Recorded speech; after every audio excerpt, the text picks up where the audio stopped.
the saga of the American Revolution begins. In Boston, political radicals encourage the acts that lead to the revolution, and 13 divided, ill-prepared colonies reluctantly join forces to battle the most powerful nation on earth.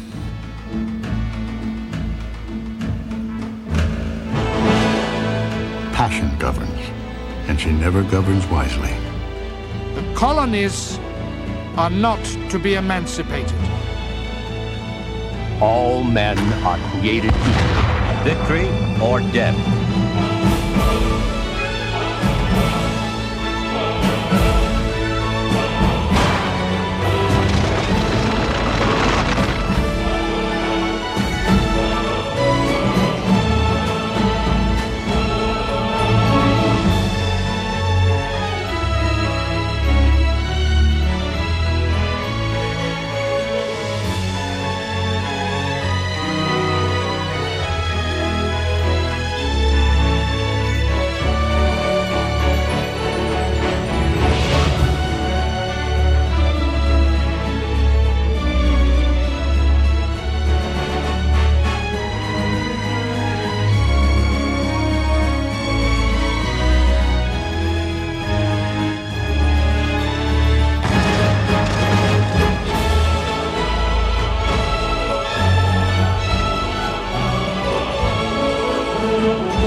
Behind me is Philadelphia's Independence Hall. Inside, men in funny-looking, brightly colored coats and powdered wigs selected Virginia plantation owner George Washington as commander-in-chief of a rebel army, debated and signed the Declaration of Independence, and drafted the United States Constitution. Those men and that time are wrapped in a mythical, patriotic fog. Join us as we lift that fog to discover the very human men and women who shaped one of the most influential and exciting periods in history, the American Revolution. It was a war that began in a single bloody day. On the night of April 18th, 1775, a Bostonian of French descent rode hard into the Massachusetts countryside. His name was Paul Revere, and his sturdy hands fashioned some of the finest silver pieces in colonial America. Sometimes he used his metalworking skills to sculpt false teeth. His ride that night was a link in a chain of events that would lead directly to the 8-year war for America's independence. Before the end of that long war, Revere would be court-martialed and finally acquitted for his role in an American naval fiasco. But it was this ride that would make him immortal.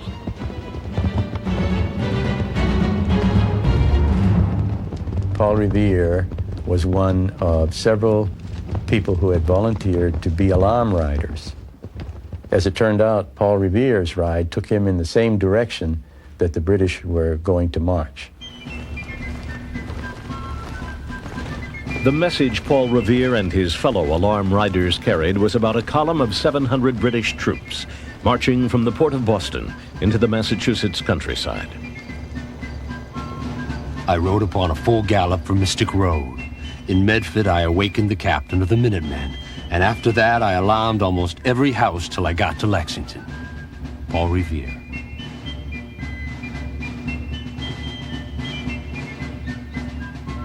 In Lexington, in this house, Revere found the friends he wished to warn of the British advance. Samuel Adams, a political agitator and propagandist, and John Hancock, the wealthiest man in New England, once described as a young man whose brains were shallow and pockets deep. They were both radicals and targets of the British. But General Thomas Gage, commander of the King's Army in Boston, had more to be concerned about than two radical leaders. He knew that colonists were storing weapons and ammunition in nearby Concord. he saw that they were organizing themselves into independent military units. There was already a military organization in the colonies. It was the colonial militia. But they were beginning to form from the militia these people called the Minutemen, who were 1/3 of the militia group, the most active, youngest men, ready to move at a moment's notice. The road to Concord ran through Lexington. On the village green, 77 of these Minutemen and militiamen organized in the early morning of April 19th. The militia had no intention of stopping the British at Lexington. They simply lined up along the common in a rather pathetic display of force, and they were ordered not to fire on the British. Gage had marched troops into the Massachusetts countryside before, looking for arsenals, and he had met colonial militia before. But those meetings had ended bloodlessly, with the British turning around and marching back to Boston. At Lexington, 23-year-old Sylvanus Wood, barely 5 feet tall, had a view from the militia line. The officer swung his sword and said, "Lay down your arms, you damn rebels, or you will all be dead men." Sylvanus Wood. As often occurs in this kind of confrontation, there was a nervousness about the whole operation, and somehow someone fired a shot and started a war. I saw and heard a gun fired, which appeared to be a pistol. Then I could distinguish 2 guns and then a continual roar of musketry. Paul Revere. There was some dispute about who fired the first shot. It was very natural, the most natural thing in the world, for the troops to open fire on armed opponents.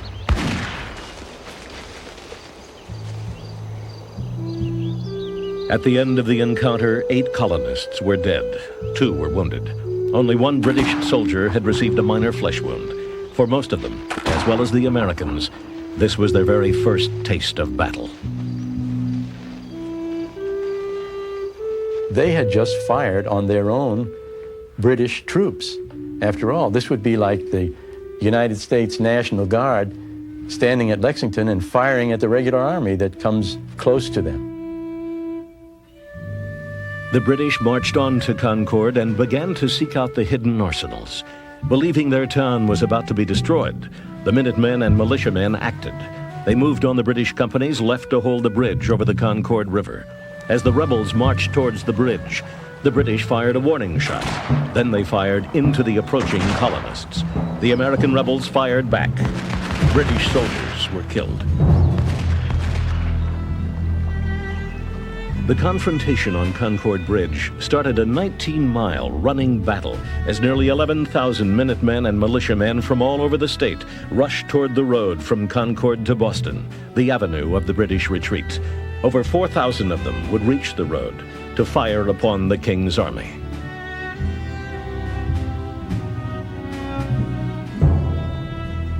The real battle took place on the march back to Boston, and it was a very bloody process with the Americans pouring in shots at this British column from both sides, and the British sending out flanking parties into the fields to catch many an unwary American from behind and bayonet him in the back.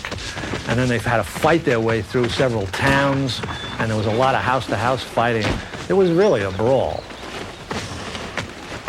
Of the musket balls that rained around the redcoats, only 1 in 300 found its mark. Ironically, the Americans fired with British-made Brown Bess muskets, which they had been issued as militiamen. The weapon was notoriously inaccurate. We were fired on from all sides, but mostly from the rear. The country was an amazing strong one, full of hills, woods, stone walls, etc., which the rebels did not fail to take advantage of. We marched miles, their numbers increasing from all parts, while ours was reducing by deaths, wounds, and fatigue. And we were totally surrounded with such an incessant fire as it's impossible to conceive. Lieutenant John Barker. At the end of the day, the British troops reached the safety of the Charlestown Peninsula, just above Boston. 73 of their fellows had been killed. The struggle for America had begun. It would not end before involving all the greatest military powers in the world in a global war.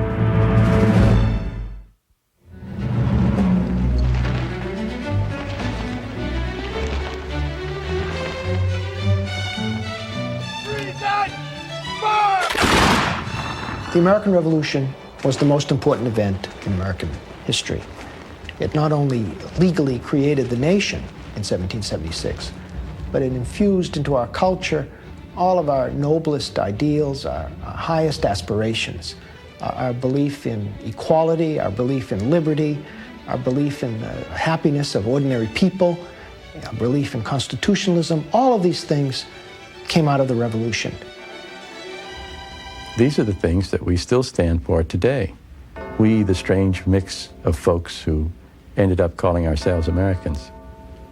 And we qualify everything that we do and all the relationships that we have domestically and in terms of our foreign policy on those ideals that came out so very clearly as we started into the war of our independence. So many aspects of what Americans are today can be seen here in this revolution. Our tendency to go wildly optimistic about things and go flying off in all directions. We love liberty, but we also love authority. We fought to free everybody in America, but we still had a lot of slaves, which it took us another 100 years to solve. Our ability to come back from incredible discouragements and finally win the last battle. All these things, all these composites of America are here in this revolutionary experience. And it's also a great story. It's a great drama.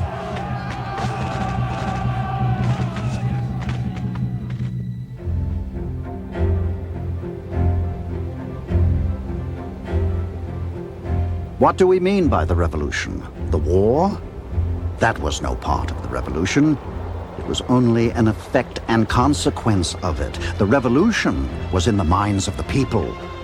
And this was effected from 1760 to 1775 in the course of 15 years before a drop of blood was drawn at Lexington. John Adams.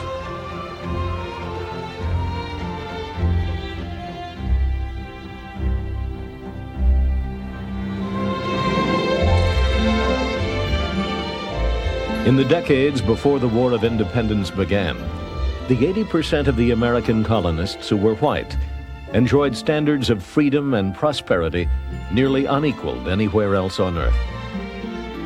The riches of a vast, untamed continent were theirs for the taking. We can't look at America today and even begin to imagine what it was like then. First of all, there were only 2.5 million people, spread all the way from Maine to Florida, and they were all close to the ocean. There were 4 cities that had a population of over 10,000. The rivers themselves were obstacles to movement on the land. There was no bridge across any major river. The rivers were highways leading from the ocean inland, but obstacles to movement if you wanted to go from one colony to another colony. It was wooded. A squirrel could have traveled to every acre in the 13 colonies and have never touched ground, just going from tree to tree to tree. The colonists saw themselves as the freest people in the world, living in the kind of society envisioned by 18th century philosophers. Land was cheap, it was available, society was fluid, the social ladder was short, but it was shaky too.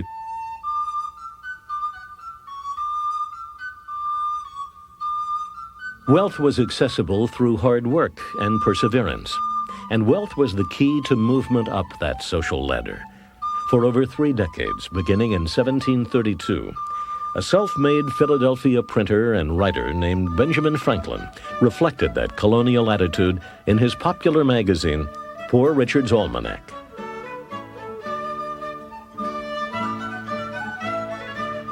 Industry pays debts, while despair increases them. God helps those that help themselves. There are no gains without pains. Ben Franklin. Theirs was the age of enlightenment, and the ideas of great minds, guided by reason, dominated thought in Europe.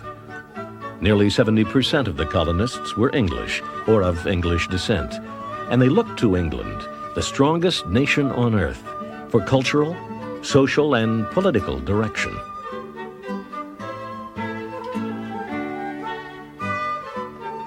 The temper and character which prevail in our colonies are, I am afraid, unalterable by any human art. An Englishman is the unfittest person on earth to argue another Englishman into slavery. Edmund Burke, English statesman.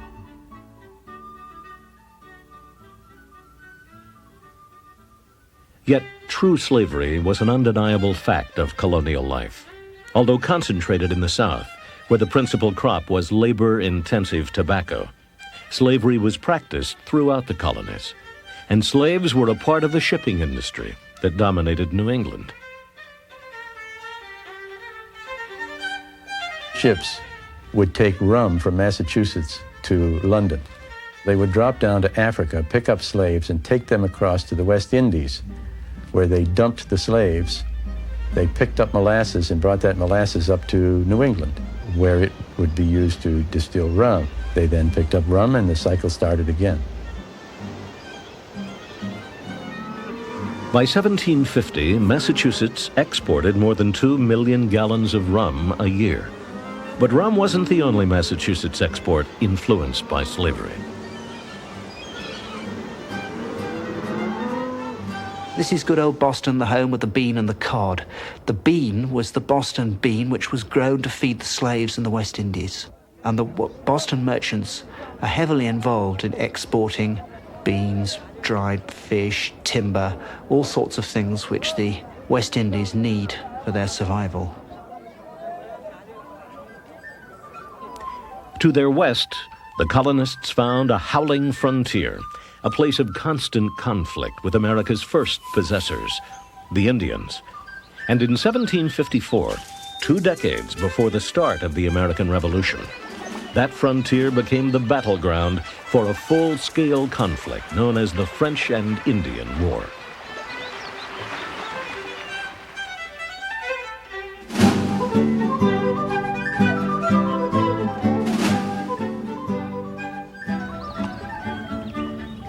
In the mid-1700s, the rich and wild Ohio River country became an area of dispute between the French, who were the possessors of Canada, the British, who were the possessors of colonies along the East Coast, and Native American groups. One of the reasons why the colonists, the American colonists, clung to the British during most of the time that they were here in North America was this fear of French encroachment with the help of the Indians.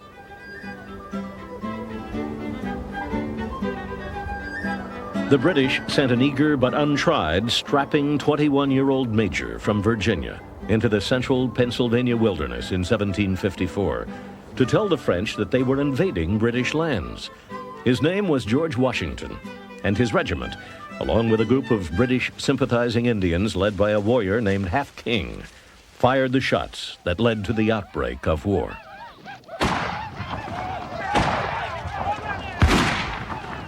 I heard the bullets whistle, and believe me, there is something charming in the sound.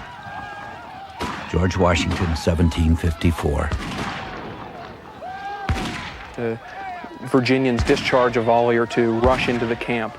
The French, those who were not wounded or killed instantly, try to run out of the camp, but Half King and his warriors are on the backside of the camp, so everyone is captured or killed except for 1 or 2 soldiers who make it back to spread the word.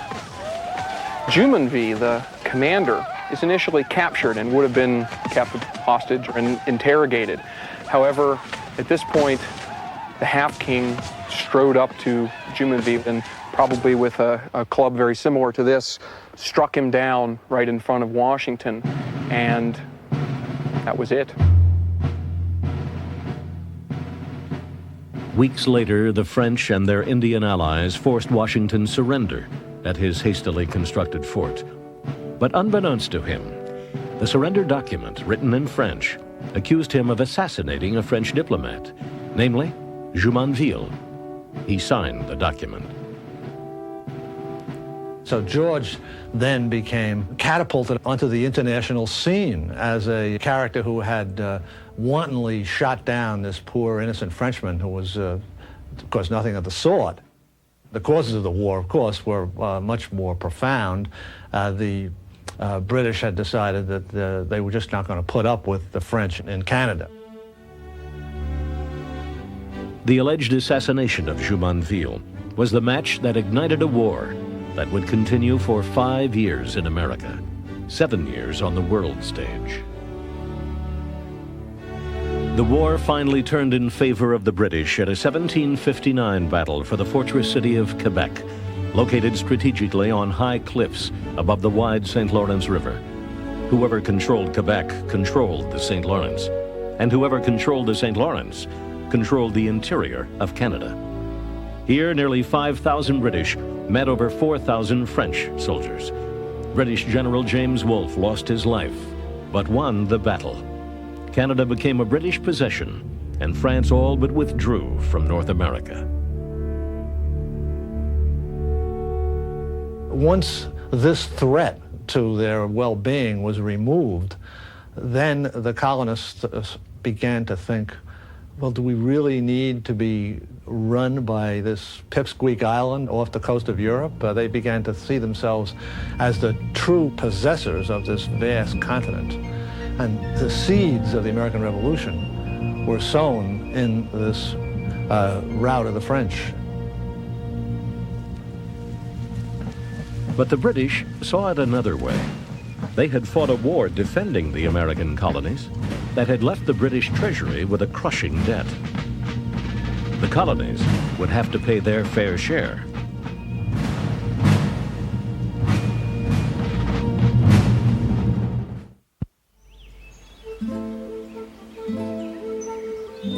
The Americans had plenty of money and they paid practically no taxes. British taxes on America cost the average American $1.20 a year. And most of these were invisible taxes paid on imports. The British had a national debt of over 150 million pounds, and there was constant talk in London about the whole country going bankrupt. Their taxes were 25 times higher than the Americans. So they were not particularly impressed when the Americans screamed that you can't tax us.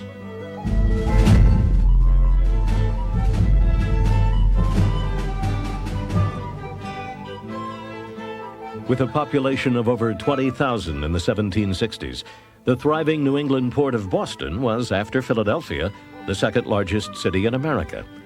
Here, political radicals known as Whigs or Patriots first felt the burden of British taxation and resisted it. As early as 1760, a Boston lawyer and political theorist named James Otis saw the seeds of tyranny in arbitrarily imposed taxes. There is a man who is forgotten, and he's more important than any of them, at least as far as the way that the revolution started, and that's James Otis. And it was his writings which were the inspiration for Sam Adams, John Hancock, and indeed all the others. Otis was the mind behind it. Sam Adams was the mouth. Samuel Adams was a radical by nature. He saw tyranny coming through the windows in all directions. And he really became the closest thing we had to a professional revolutionary. He did nothing really much else to support himself in Boston except agitate. Early taxes like the Sugar Act affected only wealthy shippers and distillers. But in 1765, the Stamp Act affected everyone by mandating that a stamp purchased from the British government be embossed on all legal documents and newspapers. Sam Adams used the growing opposition to Britain's new laws to organize a political action group named the Sons of Liberty.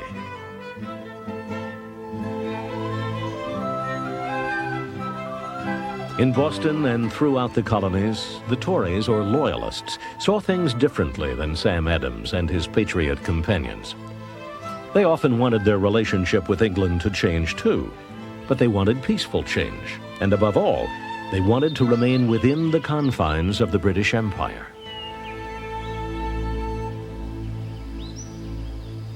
John Adams divided the population up into thirds. He said a third were for the revolution, a third were opposed, a third were neutral. The Loyalists thought people like Samuel Adams, the Sons of Liberty, were demagogues who were ambitious people, who wanted to make it to the top of the political or the economic ladder, who had self-interested motives, and who were very cunning. They often use the word, a variation of the word cunning, to describe the Patriot leaders. For Loyalists like Massachusetts Governor Thomas Hutchinson, whose three-story home was destroyed by Patriots in 1765, the Sons of Liberty weren't noble idealists. They were a mob.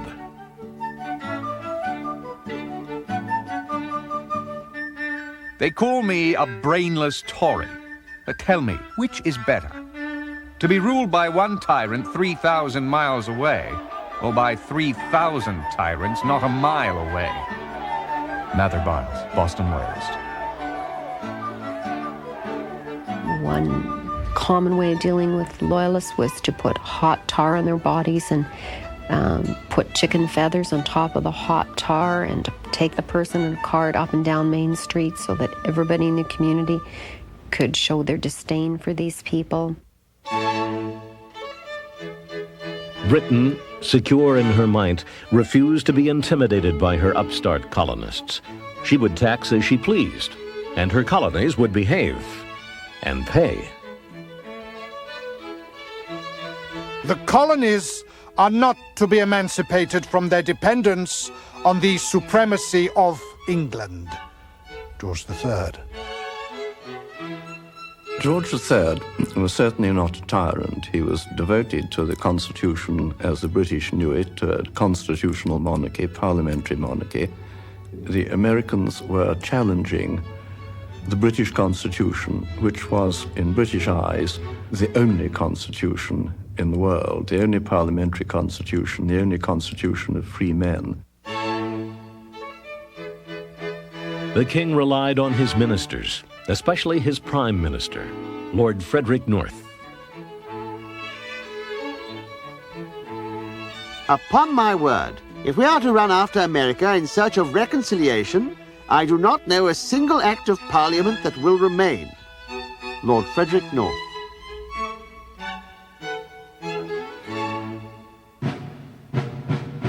To protect their tax collectors and government officials from mobs like the Sons of Liberty, Britain began to quarter permanent troops in Boston. Their presence led to the event sensationalized in this engraving by Paul Revere. His friend Sam Adams fully exploited the event in his propagandistic writings, referring to it as the Boston Massacre.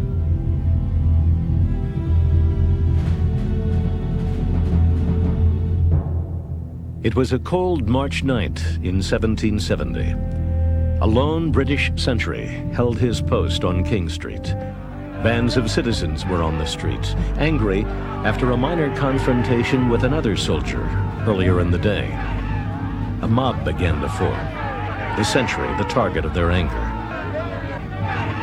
Nearby, Captain Thomas Preston marched his guards to the sentry's side. The mob began to throw snowballs, chunks of ice, at the British soldiers. One fell, and his musket fired in the air. Preston shouted to his men to hold their fire, but he was too late. His frightened, angry men fired into the crowd.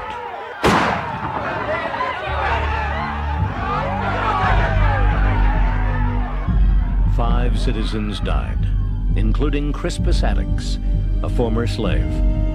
Sam Adams demanded that the soldiers be tried for murder, and that all British troops be removed from Boston.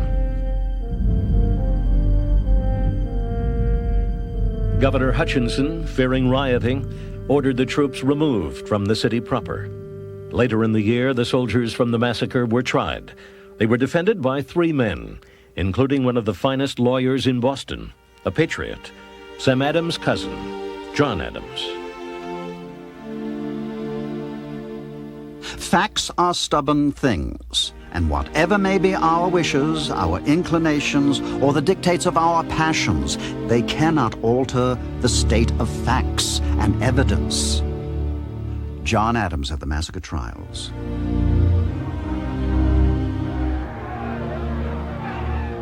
All but 2 of the soldiers were acquitted. Those 2 were court-martialed and then dismissed from the service. With his Boston Massacre hysteria diffused, Sam Adams would have to wait for over 3 years until December of 1773 to engineer a truly decisive protest over attacks on British monopolized tea. Colonists, dressed as Mohawk Indians, boarded tea-laden merchant ships, threw 23,000 pounds of tea into Boston Harbor, and then burned several of the vessels. The tax on tea was 3 pence a pound, and that meant the average man would have to drink a gallon of tea a day to pay a $1 tax at the end of the year. So you really couldn't say that this was a cause for revolution. The sense that the British were slowly trying to take control of the American colonies, that is the essence of the perturbed state of the American mind in the 1770s. After the Boston Tea Party, Britain struck back hard with a series of acts known in the colonies as the Intolerable Acts. The first of the acts closed Boston Harbor. The number of British troops there swelled to 3,000.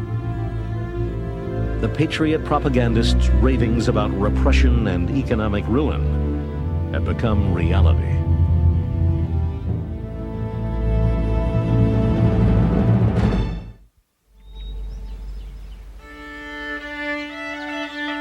In Williamsburg, Virginia, at a 1765 session of the House of Burgesses, Radical Patrick Henry proclaimed in a fiery speech that taxation without representation is tyranny.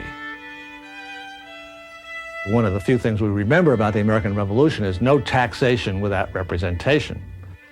Benjamin Franklin, when he went to England to act as more or less the unofficial representative for several colonies, he wound up really speaking for all of them, he was told by the people he was representing, under no circumstances should he ever accept a deal for representation in the British Parliament.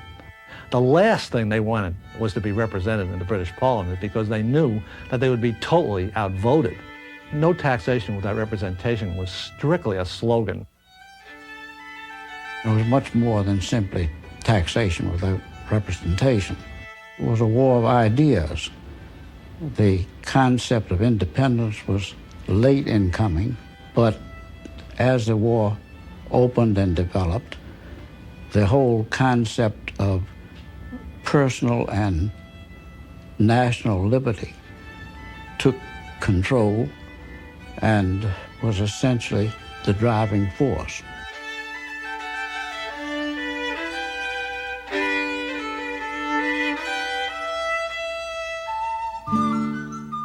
The Revolutionary War was not only a war between Britain and her American colonies, it was a civil war. Families were torn apart. There was a huge portion of the population that remained loyal to the king and to England throughout the war.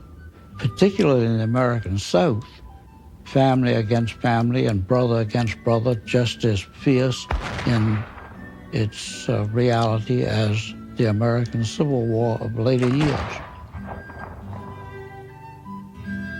One of the families the war would split apart was that of Benjamin Franklin, the self-taught genius who was one of the leading scientists, inventors, writers, and diplomats of his century. The relationship he would lose to the irresistible tide of war was that with his illegitimate son, William. William was with his father when the kite experiment was performed. He was not the little boy that's generally depicted. He was in his early 20s, but he certainly was there, and he took a great interest in all of his father's experiments. A friend remarked that they were more like brothers than father and son. They were very, very close. He has good principles and good dispositions, and I think is not deficient in good understanding. Ben Franklin on William, 1762. Franklin spent nearly 15 years before the Revolution in England, serving as a lobbyist, first for Pennsylvania, then for Georgia and Massachusetts as well. It was there that his relationship with his son and with England began to deteriorate. Going to England was always called going home in those days. He admired the king. He said good things about the king. So he had been very loyal, and the disappointment came bit by bit. It was started, I think, with the Stamp Act. Franklin thought that England was really suffocating the colonies, that the economic laws imposed by London were too stringent. Little by little, his disenchantment grew in the conviction that nothing short of a break would do. It was for him like the end of a love affair. Every man in England seems to consider himself as a piece of a sovereign over America. Seems to jostle himself into the throne with the king, and talks of our subjects in the colonies. Benjamin Franklin, 1767. At the same time, Ben Franklin began embracing the patriot position. His son William was hardening into a staunch loyalist. William had been made Royal Governor of New Jersey, a position many felt he received because of his father's influence. The crown had given him respectability. You must always keep in mind that it was hard for him to be illegitimate. I believe no governor was ever more affectionately received by all ranks of people. Even with those for whom I might have expected opposition, I am on very good terms. William Franklin.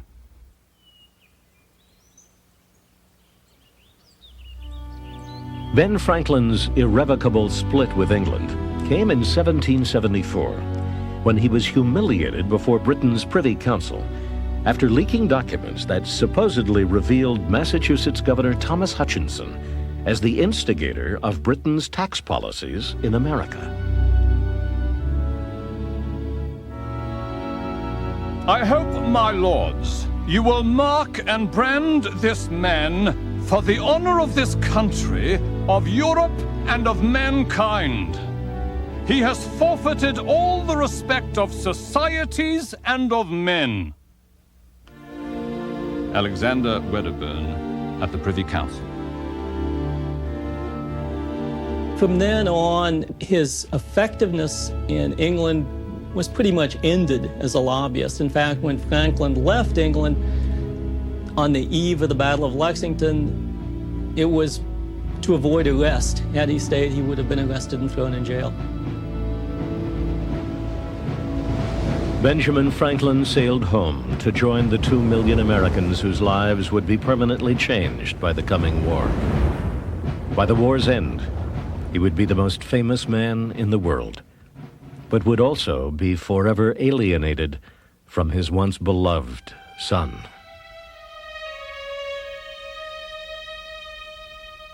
I cannot but lament the impending calamities Britain and her colonies are about to suffer from great imprudencies on both sides.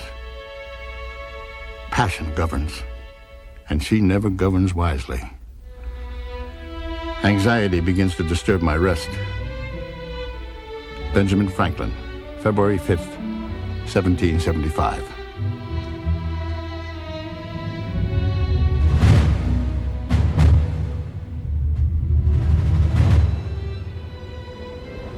While Franklin was at sea, crossing from England to his home in Philadelphia, American and British soldiers fired the first shots of the Revolution at Lexington and Concord.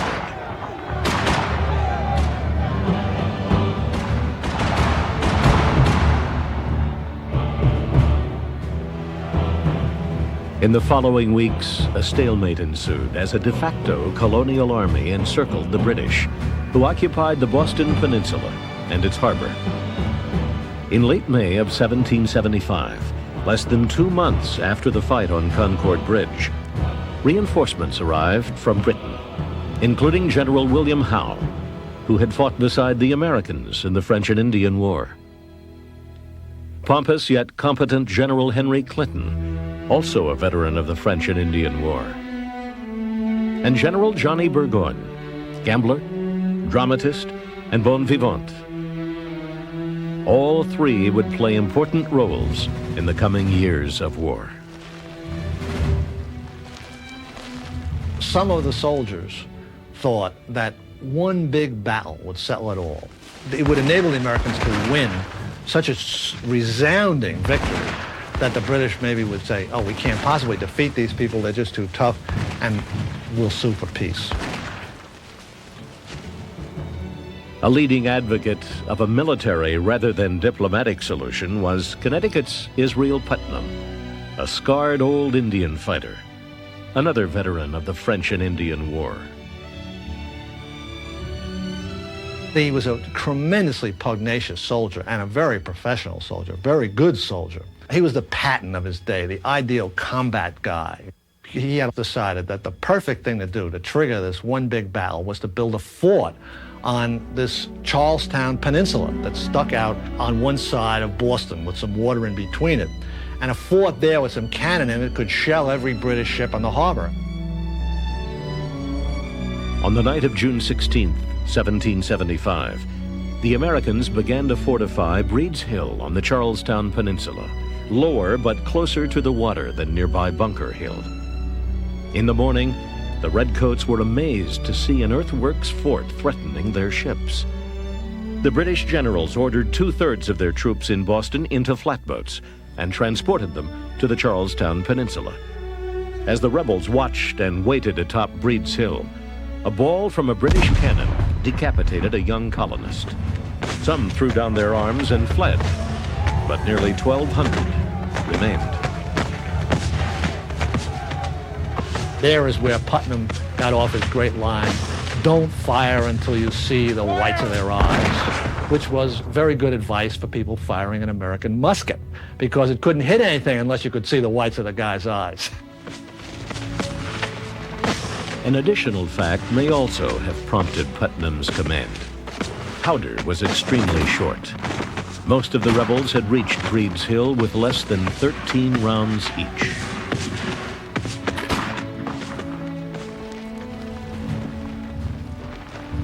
Our troops advanced with great confidence, expecting an easy victory. As we approached, an incessant stream of fire poured from the rebel lines. It seemed a continued sheet of fire for near 30 minutes. Most of our grenadiers and light infantry, the moment of presenting themselves, lost 3/4, and many 9/10 of their men. Some had only 8 and 9 men a company left. Some only 3, 4, and 5. A British officer at Breed's Hill.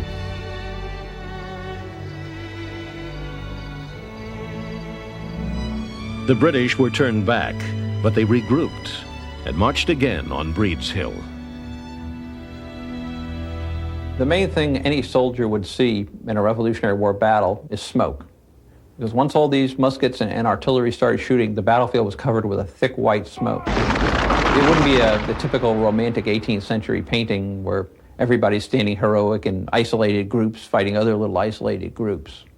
The uniforms were designed with a stock around the neck to keep the soldier's head up and make it hard to look left and right.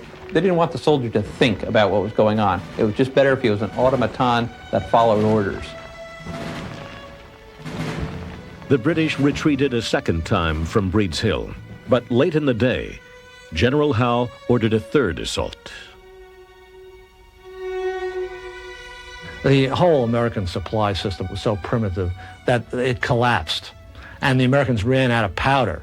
And the British bulldogs that they were regrouped and came on for a third try after being beaten back twice, and the Americans with no powder just had to take to their heels. The British won control of Breeds Hill, Bunker Hill, and the entire Charlestown Peninsula, but at a tremendous physical and psychological cost.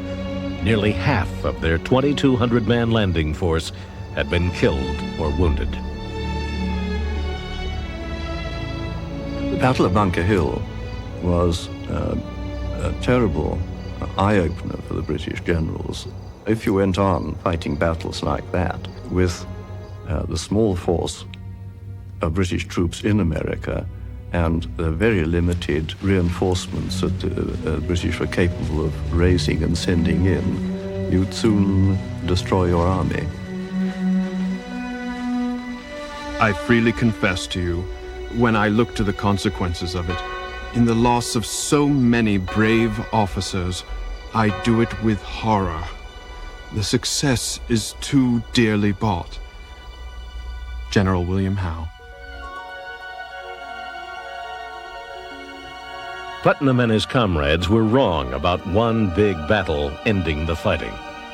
After the bloodshed on Breeds Hill, both sides now came to the conclusion that a full-scale war was inevitable.